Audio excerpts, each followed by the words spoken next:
국가는 사회 전체의 설계자가 아니라 정원사다. 황광선 시민기자. 자유주의 사상가들은 국가 권력이 사회를 설계하려는 욕망이 얼마나 위험한지를 다양한 비유와 개념을 통해 경고해왔다. 애덤 스미스는 사회를 체스판에 비유했고 프리드리히 하이에크는 이를 치명적 자만이라 불렀다.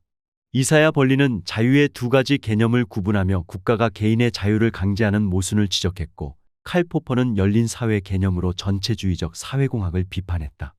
현대 보수주의 저술가 조나 골드버그는 영국식 정원 때 프랑스식 정원이라는 생생한 은유로 자유주의적 질서의 정신을 설명한다.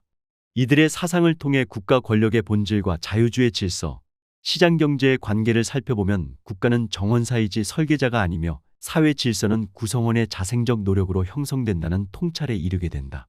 하이에크는 중앙정부가 사회를 완전히 계획할 수 있다는 믿음을 치명적 자만이라고 명명하며 한 개인이나 정부가 사회 전체의 복잡한 정보를 다 알 수 없음을 강조했다. 그는 경제학의 특이한 과제는 사람들이 자신들이 설계할 수 있다고 상상하는 것에 대해 얼마나 조구 많은지를 보여준다고 말한다. 즉, 인간이 의도적으로 만들어낸 질서만을 참된 질서로 여기는 건 순진한 생각이고 분권화된 결정과 시장 메커니즘을 통해서 더 효율적인 사회적 조화가 이루어진다는 말이다.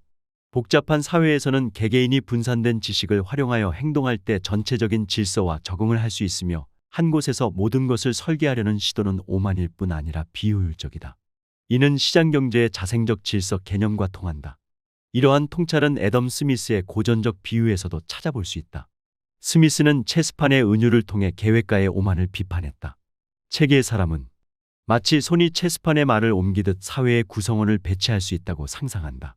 그러나 체스판의 말들이 손에 의해서만 움직이는 것과 달리 사회라는 거대한 체스판의 각각 개인은 저마다 자체의 운동 원리를 지닌다. 스미스에 따르면 사람들은 자기만의 욕구와 의지를 가지고 움직이기 때문에 정부가 이를 무시하고 사회를 자기 뜻대로 밀어붙이면 조화 대신 혼란이 초래된다.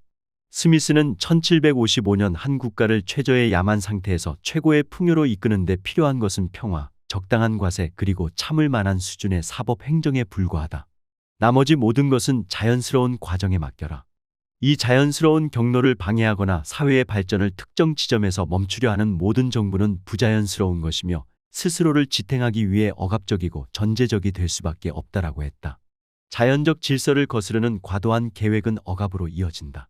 자유주의적 질서란 국가가 만물을 설계하는 대신 법치와 재산권 보장, 안전 확보 등 정원 울타리만 세워주면 시장과 시민사회가 스스로 조화를 이뤄나가는 체제라 할 수 있다. 하이에크와 스미스 모두 국가 권력은 이러한 자생적 질서를 보호하고 촉진하는 역할에 머물러야지 이를 대체하려 해서는 안 된다고 보았다. 국가 권력이 잘못 사용될 때 자유의 이름으로도 자유를 침해할 수 있다. 이에 대해 이사야 벌리는 고전적인 에세이 자유의 두 개념에서 소극적 자유와 적극적 자유를 구분하며 정치 권력의 역할을 성찰했다. 소극적 자유는 간섭으로부터의 자유, 즉 타인의 방해 없이 행동할 수 있는 영역을 의미한다. 적극적 자유는 무언가를 할 자유, 즉 자기 삶의 방향을 스스로 결정짓는 능력이나 자기 지배를 가리킨다. 벌린 자신은 두 가지 자유 모두 인간에게 중요하다고 인정했지만 적극적 자유 개념의 남용을 경계했다. 적극적 자유, 즉 스스로 주인이 되려는 욕구가 잘못 해석되면 타인이 너의 참된 자유를 대신 실현해 준다는 논리로 변질될 위험이 있기 때문이다. 역사적으로 적극적 자유 개념은 개인이 진정 자기 자신이 되도록 만들기 위해 국가가 개입할 정당성을 주장하는 데 이용되곤 했다. 그러나 타인이 나를 위해 내 삶의 목표를 결정한다면 그것은 자유의 실현이 아니라 인간을 수단화하는 일이다. 벌리는 국가나 집단이 너의 진정한 자신을 위해 강제로 어떤 목표를 부여한다면 그것은 자유의 이름으로 행하는 억압이라고 보았다. 벌린의 통찰은 국가 권력의 한계를 강조한다. 국가는 하나의 이상적인 삶의 방식이나 가치체계를 국민에게 강요해선 안 되며 개인이 간섭받지 않고 자기 삶을 선택할 수 있는 범위를 넓히는 것이 국가의 역할임을 역설한다. 국가가 지나치게 적극적으로 선한 삶을 주입하려 들 때 오히려 자유를 침해할 수 있다는 점에서 모두 국가 권력에 대한 겸손과 절제를 촉구한다. 칼 포퍼는 저서 열린 사회와 그 적들에서 전체주의 이념을 신랄하게 비판하며 열린 사회를 옹호했다. 열린 사회란 한마디로 비판과 변화에 열려있는 사회, 다원주의를 수용하는 사회이다.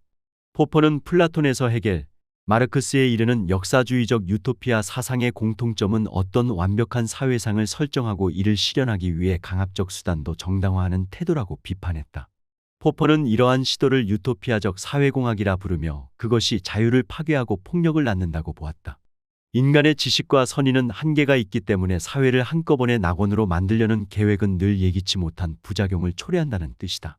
그는 극단적으로 이상적 목표를 추구하는 운동들이 오히려 지상의 지옥을 만들어 온 역사에 주목하면서 이 땅의 낙원을 약속하는 자들은 한결같이 지옥만을 만들어냈다고 단언했다. 20세기 파시즘과 공산주의가 평등한 이상향을 약속하며 등장했지만 결과적으로 대량 학살과 억압의 지옥으로 귀결된 사실을 포퍼는 상기시킨다. 그렇다면 대안은 무엇인가? 포퍼는 열린 사회에서의 국가 역할을 점진적 개혁으로 설명했다. 그는 대규모 국가 계획보다는 부분적 사회공학을 택해야 한다고 강조했다. 이는 한꺼번에 사회를 완전히 개조하려 하지 말고 문제점을 하나씩 개선하는 점진적 접근을 의미한다. 예컨대 잘못된 법이나 제도는 하나씩 고쳐나가되 사회 전체를 백지 상태에서 재설계하려는 시도를 경계해야 한다. 이러한 태도에서는 비판과 실험 정신이 중요한데 포퍼는 사회도 과학처럼 시행착오를 통해 개선되어야 한다고 믿었다. 열린 사회의 국가는 스스로를 무오류의 설계자로 여기지 않고 시민들의 비판을 수용하며 자유를 최대한 보장하는 틀 내에서 문제를 고쳐나가는 조정자에 가깝다. 포퍼는 우리는 자유를 위해 계획해야 한다. 자유만이 안전을 더 확실하게 만들어주기 때문이다라고도 역설했다. 국가가 목표로 삼아야 할 것은 완전한 안전이나 완벽한 사회가 아니라 국민의 자유 그 자체임을 시사한다. 결국 열린 사회에서 국가 권력은 비판과 변화의 통로를 열어두며 자유를 지키는 한도 내에서 신중하게 개입해야 한다. 이러한 겸손한 국가관은 하이에크의 치명적 자만 비판이나 벌린의 자유론과 일맥상통하며 이상사회 구현에 대한 지나친 자신감을 경계하는 자유주의 전통의 일부분이다. 조나 골드버그는 앞선 사상가들의 통찰을 시각적 비유로 풀어내어 국가와 사회의 관계를 정원 가꾸기에 빗댔다. 그의 저서 서방의 자살에서 처음 등장한 이 영국식 정원 대 프랑스식 정원 개념은 자유주의적 질서를 이해하는 데 유용한 은유로 주목받았다. 프랑스식 정원은 대칭적이고 화려하게 계획된 모습으로 정원사가 자신의 비전에 따라 자연을 통제한 결과물이다. 나무와 덤불들은 정원사의 설계도에 맞춰 잘려나가고 배열되며 인위적 질서와 미를 구현하지만 그만큼 자연의 자발성을 억눌러 놓는다. 이에 비해 영국식 정원은 자연스러움과 혼돈 속의 아름다움을 추구한다. 골드버그는 영국식 정원에서는 정원사가 자연이 스스로의 경로를 따르도록 내버려 두는 철학이 담겨 있다고 설명한다. 각 나무와 풀은 저마다의 생장을 이루고 본연의 모습을 찾아가게끔 두며 정원사는 필요할 때만 잡초를 뽑고 울타리를 고치며 맹수를 쫓아내는 보조자 역할에 그친다. 다시 말해 영국식 정원사는 질서를 완강히 주입하기보다 전체적인 환경을 조성하고 지키는 임무를 수행한다. 골드버그는 이를 영국, 미국식 자유주의 체제와 대륙식 절대주의 체제의 차이라고 본다. 그는 미국의 건국 세대가 지향한 정부상은 정원사에 가까웠지 기술자가 아니었다고 말한다. 미국 헌법에 담긴 정부는 야경국가보다 약간 더 많은 역할을 하지만 여전히 철저히 제한된 정부이며 그 임무는 정원의 규칙과 경계를 설정하는 정도다. 골드버그는 정부가 사회나 경제에 개입할 수 없다는 뜻이 아니라 개입하더라도 자유를 보호하기 위한 목적이어야 한다고 강조한다.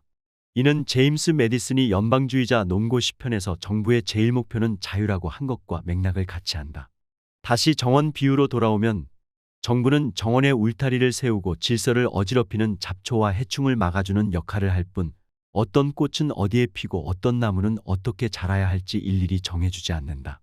사회라는 정원의 다양한 꽃과 나무들이 자기 생태에 따라 성장하도록 두되 법과 질서라는 울타리를 쳐서 폭력이나 사기 같은 잡초를 제거하고 외적 침략이나 범죄라는 포식자로부터 지켜주는 것이 자유주의 국가의 임무다. 결국 프랑스식 정원은 인간의 이성이 자연보다 우위에 서서 사회라는 자연을 강제로 재단하려는 국가를 상징하고 영국식 정원은 자생적 사회 질서를 존중하면서 최소한으로 관리하는 국가를 상징한다. 이 대비를 통해 골드버그는 자유주의적 질서의 가치를 설득력 깊게 보여준다. 위의 사상가들과 비유들이 공통적으로 전하는 바는 분명하다. 국가 권력의 본질적 임무는 전체 사회의 설계자가 아니라 수호자라는 것이다. 자유주의적 질서에서는 사회 구성원 각자가 자신의 지식과 노력으로 삶을 영위하는 과정에서 자연스럽게 형성되는 질서를 신뢰한다. 국가란 그러한 자생적 질서가 유지될 수 있도록 기본 규칙을 마련하고 최악의 교란 요소만 통제하는 역할을 맡을 뿐이다. 하이에크의 말처럼 우리가 가져야 할 겸손은 우리가 설계한다고 상상하는 것에 대해 우리가 실제로 아는 바가 얼마나 적은가를 자각하는 데서 온다. 치명적 자만을 경계하며 개인의 창의와 시장의 조화를 믿을 때 국가는 비로소 오만한 사회공학의 유혹을 떨치고 시민의 자유를 지키는 장치로 기능할 수 있다. 스미스의 체스판 비유에서 보았듯 사람들을 바둑돌처럼 여기며 밀고 당기는 정책은 실패하기 마련이다. 각자 자기 삶의 운동 원리를 따라갈 자유를 줄 때 사회는 행복하고 조화롭게 발전한다. 벌린이 구분한 자유의 개념은 국가가 어떠한 명분으로도 개인을 함부로 대상화해서는 안 됨을 일깨워주며 포퍼의 열린 사회로는 완벽함보다 개선과 비판을 받아들이는 열린 태도가 자유민주주의의 생명임을 보여준다. 골드버그의 정원 은유는 이러한 원칙을 일상의 이미지로 요약한다. 정원사 국가는 활짝 핀 자유의 정원을 가꾸지만 디자이너 국가는 결국 인공 온실 속에 시든 꽃들만 남길 것이다. 요컨대 국가 권력의 본질은 전체 사회를 창조하는 힘이 아니라 자유로운 질서가 꽃피울 토양을 제공하는 제한된 힘이라는 점이 자유주의 사상의 핵심이다. 각 개인과 공동체의 자율성과 자생적 상호작용을 통해 만들어지는 사회적 보이지 않는 손의 질서를 존중할 때 국가는 비로소 포갑적 주인이 아닌 성실한 정원사로서의 역할에 충실하게 된다. 이는 과거부터 현재까지 이어지는 자유주의 전통의 귀중한 교훈이다. 오늘날에도 국가와 시장, 시민사회 간의 건강한 관계에 대한 지침을 제공한다.